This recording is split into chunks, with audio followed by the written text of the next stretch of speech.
Hey guys, welcome to the Art of Comics. I'm your host, Andre Salazar. Today we're doing something a little different, a little special. We're gonna look at a piece of original art. Now, first off, we'll do a little housekeeping. Thank you for watching the channel. If you enjoy this channel, I would say like it and even subscribe to it. If you really want to be a superstar, go look at my Patreon. I just released a new horror short story comic that I did. So if you're a Patreon member, you can get a copy of that and read my comic, and it's pretty cool. So check that out too. Now, on to the show.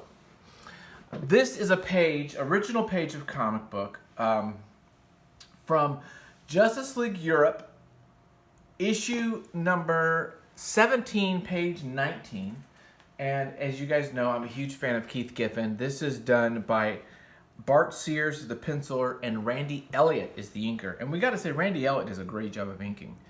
But we'll talk about that in just a second. Here's the original page, the original comic. This is what the cover looks like. Justice League Europe. Now, this is a great story. This is a little like 2 or 3 part story about this evil group called the Extremists, and or the Extremists. It was great. It was probably one of my favorite little like spots in the story, and I really liked what Bart Sears was doing. As you guys know, I'm a huge fan of Giffen, and so here we go. So this is the cover. As you see, I bound these books. If you want me to talk about how I bind them or why I bind them and that whole process, let me know, because I will talk to you about comic book binding. I love it. It's like a next level geek thing that I do. So the stuff I really like, I get them bound. Anyway, okay, so here's the original, as you can see, and the comic, and now we're gonna look at the original. Okay, so just size. Now, comic books traditionally are done 11 by 17 with a live area of 10 by 15. Let's take a look at this. And this is the official, as you can tell, the official DC comic page. You can see it's blue lined here. This is called non-repo blue, where when you scan this in a scanner, like a photocopier, these blues do not show up. That's kind of the whole deal of it. So you can have all these blue lines without that. Now we have new technology. You can just cut out the blue, so it's a little different now. But yeah, none of those would show up. These are guide marks for printing on the plates. So this is just guide marks right here and right there. You can see where everything's at. Now, because the video's landscape, you can't really see. I'm gonna have to scoot up the page a bit because, you know, page is portrait. So yeah, this is the official. This is 1990 DC comic page. When you work for DC Comics or Marvel or some of those bigger publishers, they give you paper. And wow, this was $60 back then. This would not be that nowadays. Look, they copyright it. So copyright, okay. All rights reserved. Under no circumstances may this be reproduced without the permission of the copyright owner. So they're the copyright owner, but Bart Sears gets some of the originals.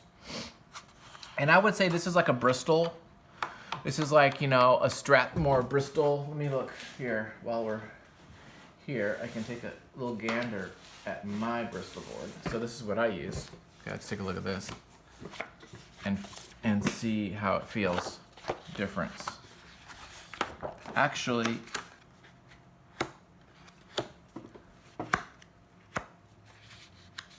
it's about the same.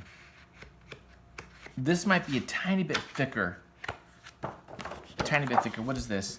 This is 100 pounds. So this could be 90 pounds, maybe, or maybe it's just 100 pounds. And it's got a tooth to it, so it's kind of a vellum Bristol. It's got tooth. It's not the slicky kind. So that's to note that. Now let's measure it. Let's take a look. So let's get the ruler out. See what we got here. We've got, it's actually under 17 inches. It's under 17. It's about 6. So this is the 18. Yeah, it's a little under that. And what do we hear? 14. That's weird. Okay, it's not. And then what is this? And this is a little over 11. So this is actually not quite 11 by 17. let's take a look at this. This is 11 by 17 paper, so let's take a look at it. Just to compare. Okay, little differences here. Check this out. So, little differences. Do you guys see this?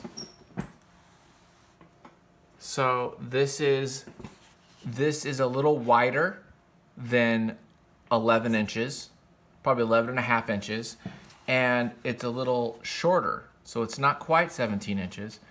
It's probably like 16 and a half.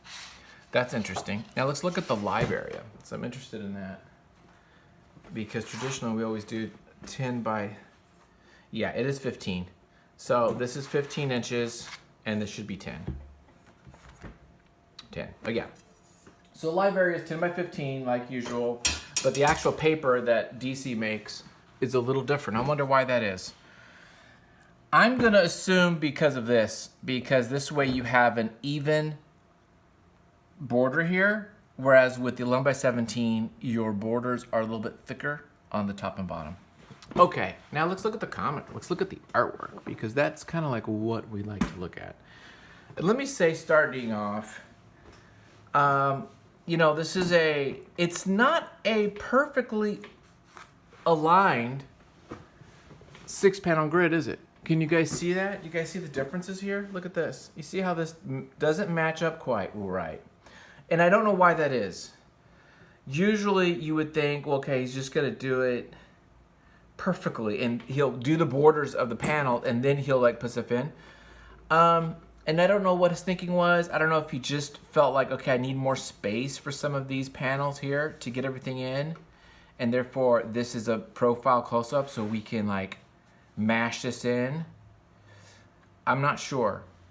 Because none of these are even, not even that, because these are both smaller, but they're not perfectly evenly small. So I'm not sure why that was. It'd be interesting to just ask him why not do it, you know, evened up.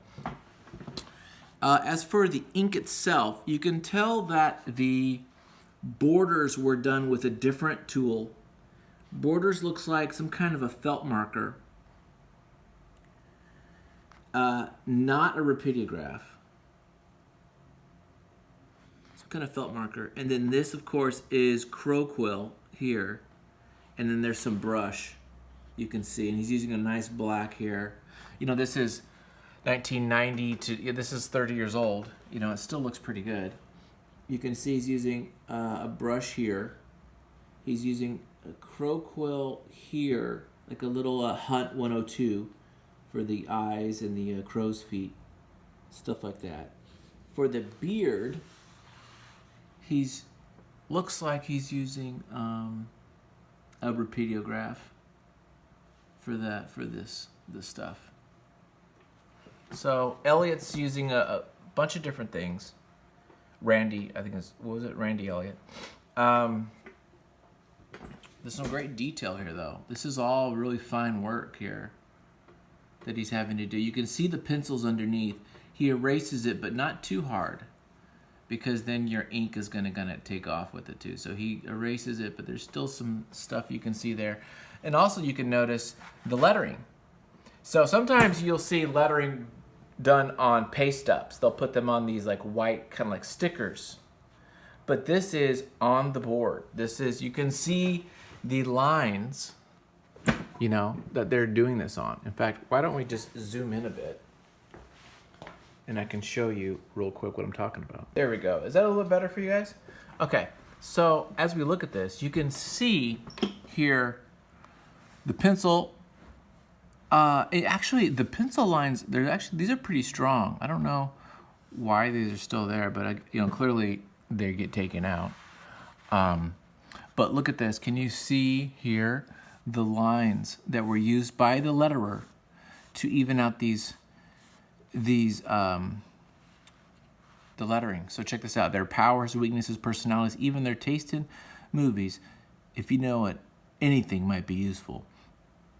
You know, this balloon's not perfect. There's a little bit of a smudge there, but he is, you know, using a pen and writing that out. And this is what his job was to write this out and he got paid, you know, I don't know, $10 a page. I don't know what we're paying back then, but this is him. There's no InDesign, Illustrator. This is him writing this out and using those tools. I don't have it on me. I have it in my closet.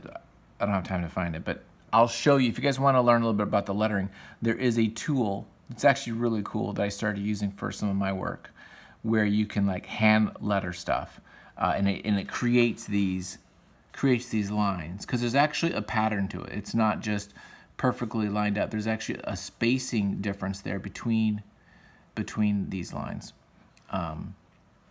And he writes them. What's interesting is he doesn't do it on blue. He's doing it with a light mechanical pencil and then inking that.